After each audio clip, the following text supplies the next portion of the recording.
வணக்கம் Astra stock Tamil viewers. Stock market சீரீஸில் இந்த வீடியோவில் நம்ம எதை பற்றி பார்க்க போகிறோம் அப்படின்னு சொல்லிட்டு பார்த்தீங்கன்னா, ஒரு கம்பெனியில் பைபேக் வந்துட்டு அனௌன்ஸ் பண்ணுறாங்க அப்படின்னா நம்ம எந்த மாதிரி ஸ்ட்ராட்டஜிஸ் எல்லாம் யூஸ் பண்ணி நம்ம ப்ராஃபிட் பண்ண முடியும் அப்படிங்கிறத தான் இந்த வீடியோவில் கம்ப்ளீட்டாக பார்க்க போகிறோம். நீங்கள் ஸ்டாக் மார்க்கெட்டுக்கு பிகினர் இல்லை நியூ இன்வெஸ்டர் இந்த வீடியோ கம்ப்ளீட்டாக உங்களுக்காக தான். வீடியோவை ஸ்கிப் பண்ணாமல் பாருங்கள். வீடியோக்குள்ளே போகிறதுக்கு முன்னாடி அஸ்ட்ரா ஸ்டாக் தமிழ் சேனலை சப்ஸ்கிரைப் பண்ணிக்கோங்க ஃபார் த டெய்லி அப்டேட்ஸ். இந்த வீடியோவில் நான் எடுத்துக்கிற எக்ஸாம்பிள் என்ன அப்படின்னு சொல்லிட்டு பார்த்தீங்கன்னா, டிசிஎஸ் வந்துட்டு எடுத்துருக்கிறேன். ரீசெண்டாக ஜனவரி 12 அன்னைக்கு பைபேக் ரிலேட்டடாக அவங்க வந்துட்டு ஒரு அனௌன்ஸ்மெண்ட் கொடுத்துருந்தாங்க. ஸோ அந்த எக்ஸாம்பிள்ஸை வச்சு தான் நம்ம இந்த வீடியோவில் டீட்டெயிலாக அனலைஸ் பண்ண போகிறோம் பைபேக் பற்றி. இப்போ நம்ம டிஸ்கஸ் பண்ண போகிற இந்த செக்மெண்ட்டில் நம்ம ரெண்டு விதமாக இதை வந்துட்டு பிரிக்கலாம்.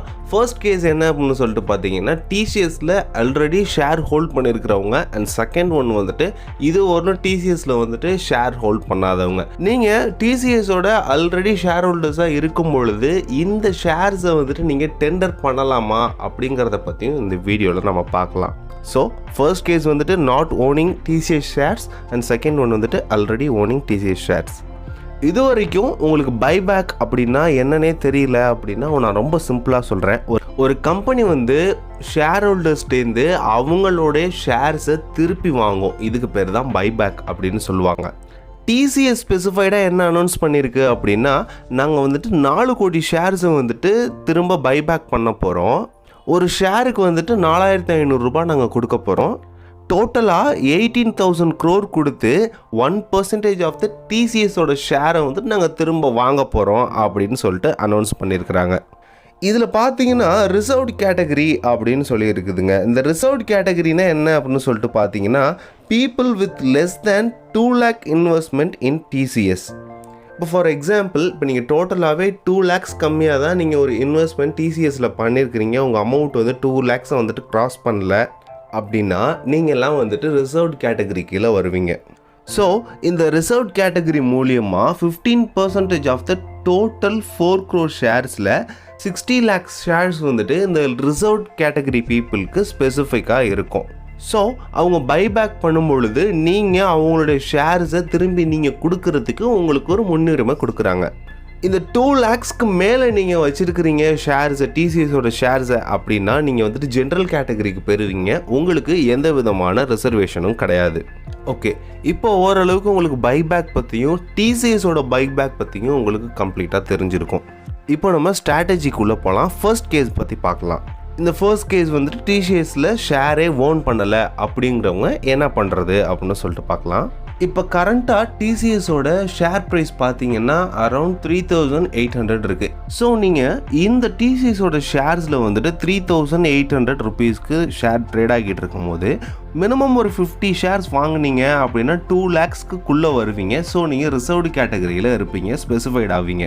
இப்படி நீங்கள் இப்போ 50 ஷேர்ஸ் வாங்குறது மூலயமா அதை வந்துட்டு பைபேக் பண்ணும்போது அரௌண்ட் ஒரு 30,000 to 35,000 வந்துட்டு உங்களுக்கு ப்ராஃபிட் இருக்கும். அது எப்போ அப்படின்னு சொல்லிட்டு பார்த்தீங்கன்னா, இந்த டெண்டர் அண்ட் பைபேக் அது மூலியமாக தான். அவங்க நீங்கள் வச்சுருக்க 50 ஷேர்ஸையுமே வாங்கிக்கிட்டு 4,500 per ஷேர் கொடுப்பாங்களா அப்படின்னு கேட்டிங்கன்னா டவுட் தான். அவங்க ஒரு 20 ஷேர் நான் வாங்கிக்கிறேன், பேலன்ஸ் இருக்க 30 ஷேர்ஸும் வந்துட்டு உங்களோட டிமேட் அக்கௌண்ட்டுக்கு திரும்ப கொடுத்துட்றேன் அப்படின்னு கூட சொல்லலாம். ஆனால் மேக்ஸிமம் பைபேக் பண்ணுற எல்லா கம்பெனியும் இது போல் ரிசர்வ்டு கேட்டகரி பீப்புளுக்கு வந்துட்டு அவங்க டெண்டரில் எவ்வளோ ஷேர்ஸ் வந்துட்டு கொடுக்கணும்னு வச்சுருக்காங்களோ அதை கம்ப்ளீட்டாகவே வாங்கிக்குவாங்க. ஐ மீன் 100% வாங்கிக்குவாங்க. அடுத்த கேஸ் பார்த்தீங்க அப்படின்னா, நீங்கள் ஏற்கனவே டிசிஎஸோட ஷேர்ஸை வச்சுருக்கீங்க, ஒரு 40-50 ஷேர்ஸ்க்கு மேலே வச்சுருக்கிறீங்க. அப்படிங்கும் போது இந்த பைபேக்கில் அந்த ஷேர்ஸ் எல்லாம் வந்துட்டு நீங்கள் டெண்டர் பண்ணலாம். இந்த ஜென்ரல் கேட்டகரியில் இந்த டெண்டரோட அக்செப்டன்ஸ் கேட்டகரி இது வரலாம் என்ன இருந்திருக்கு அப்படின்னு சொல்லிட்டு பார்த்தீங்கன்னா 20 to 30% வர்றது தான் ஓவராலாகவே இருந்திருக்கு. ஏன் அப்படின்னு சொல்லிட்டு பார்த்தீங்கன்னா, நீங்கள்லாம் ஜென்ரல் கேட்டகரியில் இருக்கீங்க, 2 lakh மேலே வந்துட்டு நீங்கள்லாம் அவங்களுடைய ஷேர் ஹோல்ட்ஸ் பண்ணியிருக்கிறீங்க. ஃபார் எக்ஸாம்பிள், இப்போ நீங்கள் ஒரு 100 ஷேர்ஸ் வந்துட்டு ஜென்ரல் கேட்டகரியில் வந்துட்டு டெண்டர் பண்ணுறீங்க அப்படின்னா உங்களுக்கு ஒரு 30 ஷேர்ஸ் வந்துட்டு அக்செப்ட் பண்ணுவாங்க. இதுவே நீங்கள் ஒரு சின்ன இன்வெஸ்டர் ரிசர்வ் கேட்டகரியில் இருக்கிறீங்க அப்படின்னா நீங்கள் ஒரு 40-50 ஷேர்ஸ் நீங்கள் வந்து டெண்டர் பண்ணால் கூட கம்ப்ளீட்டாக அதை அப்படியே வாங்கிப்பாங்க. இந்த ரெண்டாவது முக்கியமான விஷயத்தில் ஒரு பெரிய அட்வான்டேஜ் என்ன அப்படின்னு சொல்லிட்டு பார்த்தீங்கன்னா, பைபேக் அப்படிங்கிறது கம்ப்ளீட்டாக டேக்ஸ் ஃப்ரீங்க. இந்த டிசிஎஸில் நீங்கள் 1000 rupees ஷேர்ஸ் விற்கும் போதே வாங்கியிருக்கிறீங்க அப்படின்னா நீங்கள் லாங் டேர்மாக அதை ஹோல்ட் பண்ணியிருக்கும் போது இது மாதிரி பைபேக் ஆப்பர்ச்சுனிட்டி வரும்போது நீங்கள் விற்கிறீங்க அப்படின்னா உங்களுக்கு டேக்ஸ் ஃப்ரீ. இது மாதிரி பைபேக்கில் விற்காமல் நார்மலாக விற்கிறீங்க அப்படின்னா நீங்கள் வந்துட்டு long term capital gain tax வந்துட்டு பே பண்ண வேண்டியது இருக்கும். அது பார்த்தீங்கன்னா அரௌண்ட் 10% ஆஃப் த ப்ராஃபிட் வந்துட்டு நீங்கள் பே பண்ணுற மாதிரி இருக்கும்.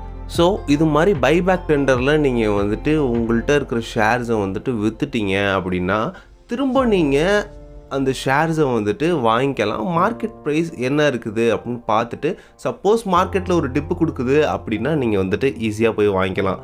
உதாரணத்துக்கு இப்போ 3500க்கு டிப்பு கொடுத்துருக்கு அப்படின்னா நீங்கள் ஷேர்ஸை வாங்கிக்கிட்டு நீங்கள் ஒரு லாங் டேர்ம் ஹோல்ட் பண்ணிக்கிட்டீங்க அப்படின்னா உங்களுக்கு ஒரு ப்ராஃபிட் இருக்கும். இல்லை உங்களுக்கு இந்த டிசிஎஸ் ஷேர்ஸை வந்துட்டு பைபேக்கில் கொடுக்கறதுக்கு விருப்பம் இல்லை அப்படின்னா நீங்கள் அப்படியே ஹோல்ட் பண்ணிக்கிட்டே இருக்கலாம். அதில் எந்த விதமான ஆட்சேபனையும் கிடையாது.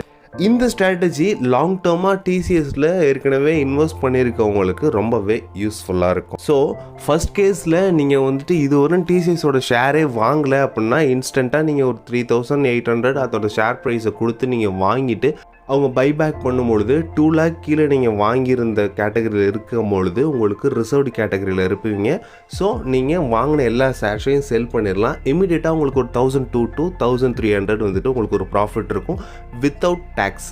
செகண்ட் கேஸில் நீங்கள் லாங் டேர்மாக இன்வெஸ்ட் பண்ணியிருக்கிறீங்க டிசிஎஸில் அண்ட் வந்துட்டு பைபேக் பண்ணும்பொழுது நம்மளுக்கு நல்ல ஒரு ப்ராஃபிட் கிடைக்குதுன்னு சொல்லிட்டு அதை அப்படியே செல் பண்ணிவிட்டு திரும்பவும் நம்ம மார்க்கெட் டிப் கொடுக்கும்போது அந்த டிசிஎஸோட ஷேர்ஸை வாங்கிக்கிட்டோம், இன்னும் லாங் டேர்முக்கு நம்ம வந்துட்டு அதை சஸ்டெயின் பண்ணி வச்சுருக்கிறோம் அப்படின்னா அது மூலியமாகவும் நம்மளுக்கு ப்ராஃபிட் கிடைக்கும். ஸோ இந்த 2 விதமாக டிசிஎஸோட பைபேக் டெண்டரில் நீங்கள் ப்ராஃபிட் மேக் பண்ணலாம். டெய்லி அப்டேட்ஸ்க்கு அஸ்ட்ரா ஸ்டாக் தமிழ் சேனலை சப்ஸ்கிரைப் பண்ணிக்கோங்க. தேங்க்யூ.